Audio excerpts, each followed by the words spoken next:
Hello बच्चों, welcome to our e learning channel. आज हम क्लास 5th का बहुत ही प्यारा सा चैप्टर पढ़ने जा रहे हैं जिसका नाम है join hands to write the song, chapter number 4। तो चलिए स्टार्ट करते हैं और इसे समझते हैं। Let us explore. Ishu went with her elder sister Seema to the market. Ishu नाम की एक बच्ची है जो कि उसकी एल्डर सिस्टर मीनिंग उसकी बड़ी बहन के साथ सीमा के साथ बाजार गई। They both a beautiful dress for her. They both means खरीदी। उन्होंने एक बहुत ही सुंदर ड्रेस खरीदी। इसके लिए, ईशु के लिए। When the shopkeeper was packing the dress in the plastic bag, जब दुकानदार ने यानी शॉपकीपर यानी दुकानदार ने उस ड्रेस को प्लास्टिक के बैग में पैक किया। Seema requested the shopkeeper uncle not to give a plastic bag. तो सीमा ने शॉपकीपर अंकल से रिक्वेस्ट किया कि वो उसे प्लास्टिक बैग ना दे। As she is carrying a cloth bag with her, वह उसके साथ में कपड़े का बैग लेकर आई है। Do you think Seema was right in carrying the cloth bag?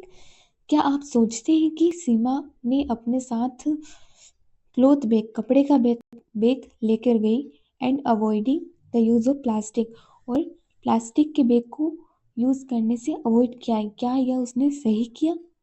Y, और क्यों सही, क्यों, ये आपको सोचना है। Let us recite. अब ये एक छोटी सी पोएम दे रखी है जिसके बारे में हमें बताया गया है कि हमें पर्यावरण को बचाने के लिए क्या क्या करना चाहिए और क्यों बचाना चाहिए हमें पर्यावरण को। Ice cap melt. Ice caps melt. Ice means बर्फ जो है वो पिघल रही है। बर्फ का पिघलना मतलब, कवि कहना चाह रहे हैं कि बर्फ का पिघलने से मतलब है कि ग्लोबल वार्मिंग का बढ़ना। ग्लोबल वार्मिंग क्यों बढ़ रहा है? क्योंकि CO2 गैस बढ़ रही है, जिसके कारण से क्या हो रहा है कि बर्फ पिघल रही है, मतलब ग्लेशियर पिघल रहा है। सीज ग्रो टॉल, जिसकी वजह से जो समुद्र है उनका आकार बढ़ता जा रहा है।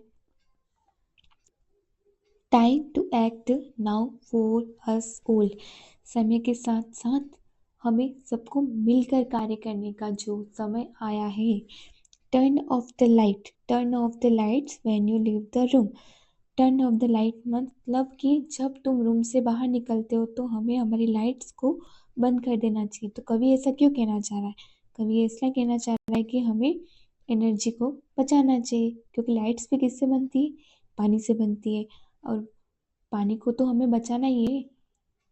Small steps stays away the gloom. Small steps यानी छोटे से कदम हमारे अंधकार को दूर करते हैं, कि छोटी छोटी बातों से बड़े बड़े प्रभाव डालती है। मतलब अगर हम लाइट्स बंद करके जा रहे हैं तो ये भी एक छोटी सी चीज़ उस पर बड़ा प्रभाव डाल रही है, क्योंकि हम उसमें एनर्जी को बचा रहे हैं ना। Plastic swells where fish should play.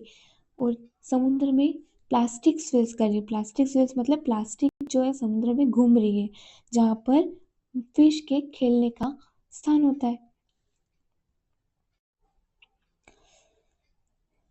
अब समुद्र जो है वो प्लास्टिक की गंदगी से ही भर चुका है, जिसे हमें कम करना चाहिए। प्लास्टिक के यूज़ को कम करना चाहिए। Reuse recycle it every day. और हमें प्लास्टिक जैसी चीज़ों को रीयूज़ करना चाहिए। रीयूज़ मतलब वापस पुनः उपयोग करना चाहिए उसका, क्योंकि प्लास्टिक ऐसी चीज़ होती है जो न कभी नष्ट होती है। इसलिए प्लास्टिक का उपयोग कम करना चाहिए और उसे रीयूज़ करना चाहिए।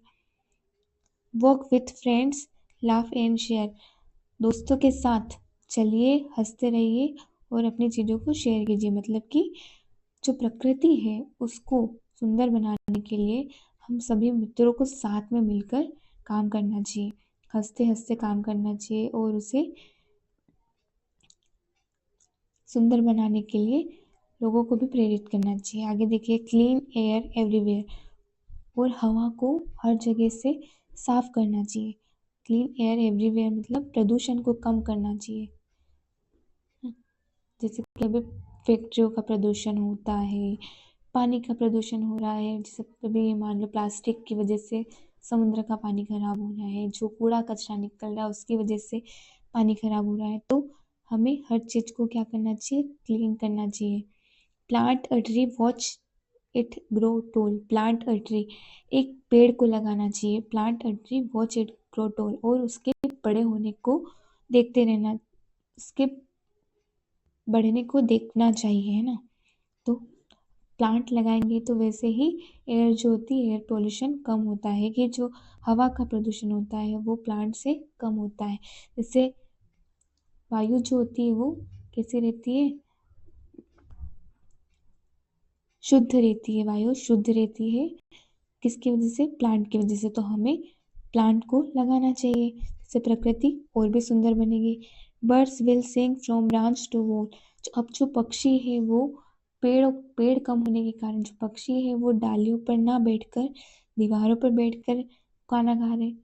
तो पक्षियों के लिए भी हमें पेड़ बन लगाना चाहिए। Sun and wine free and strong. जो सन है उस यानी सूरज है, जो और जो हवा है वो मुफ्त की है और बहुत ही शक्तिशाली है। तो उस प्राकृतिकशील जो तत्व है उनका उपयोग करना चाहिए हमें। चूज अर्थ पाथ, और पृथ्वी के पाथ का यानी पृथ्वी की तरफ जो रास्ता जाता है उसका चूज करना चाहिए, और सही गलत को सही करना चाहिए, ऐसा कहना चाह रहा है। यानी पोइट कहना चाहता है कि हमें सही पाथ का चूज करना चाहिए और सही कदम पर चलना चाहिए। पृथ्वी को बचाना है तो हमें सही कदमों पर सही रास्ते पर चलना चाहिए। Future bright if we all try. Future यानी हमारा जो फ्यूचर है, भविष्य है, वो अच्छा हो सकता है जब हम सब मिलकर ट्राई करेंगे, कोशिश करेंगे। सेव द लैंड यानी भूमि को बचाओ, द सी द स्काई यानी सेव द लैंड यानी पृथ्वी को बचाओ, समुद्र को बचाओ और आसमान को बचाओ। Hand in hand we all sing the song. हाथों में हाथ डालकर हम ये गीत एक साथ गाएंगे। मतलब कहना चाह रहा है कवि कि हम सब मिलके काम करेंगे तो हम हर चीज को आसानी से कर सकते हैं। कुछ भी इम्पॉसिबल नहीं होता है। Start today where you belong. आज से ही शुरू करिए जहाँ से तुम बिलोंग करते हैं या जहाँ से तुम रहते हो, वहाँ आज से ही ये सारी चीज़ें अपनाने का शुरू कीजिए कि हमें पृथ्वी को बचाने के लिए, हमारे पर्यावरण को बचाने के लिए क्या क्या करना चाहिए।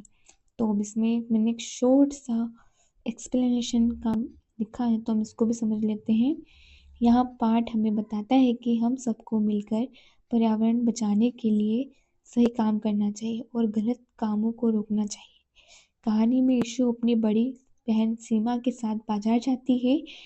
वे वहां से एक सुंदर ड्रेस खरीदते हैं। जब दुकानदार ड्रेस को प्लास्टिक बैग में रखने लगता है तो सीमा उसे रोक देती है। वह कहती है कि उसे प्लास्टिक बैग नहीं चाहिए क्योंकि उसके पास अपना कपड़े का बैग है।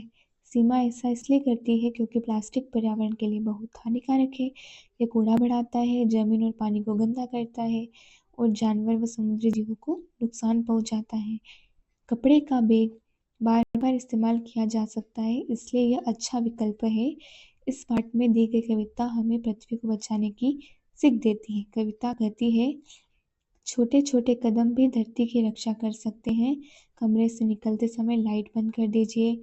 हवा को साफ रखने के लिए मिलकर काम करना चाहिए। प्लास्टिक का इस्तेमाल कम करना चाहिए। पुरानी चीज़ों को रिसाइकल करना चाहिए। पेड़ लगाने चाहिए और प्रकृति को सुरक्षित रखना चाहिए। कविता यह भी बताती है कि अगर हम सब साथ मिलकर कोशिश करें तो भविष्य उज्जवल होगा। इस पाठ का मुख्य संदेश है कि पृथ्वी को बचाने के लिए हम सभी को मिलकर सही कदम उठाने चाहिए। तो ये रहा हमारी छोटी सी कविता जिसे हमने समझ लिया है, और ये वीडियो हमारा यहीं एंड होता है। तो मिलते हैं अब अगले वीडियो में। अगर वीडियो अच्छा लगे तो लाइक एंड शेयर कीजिए और चैनल को सब्सक्राइब कीजिए।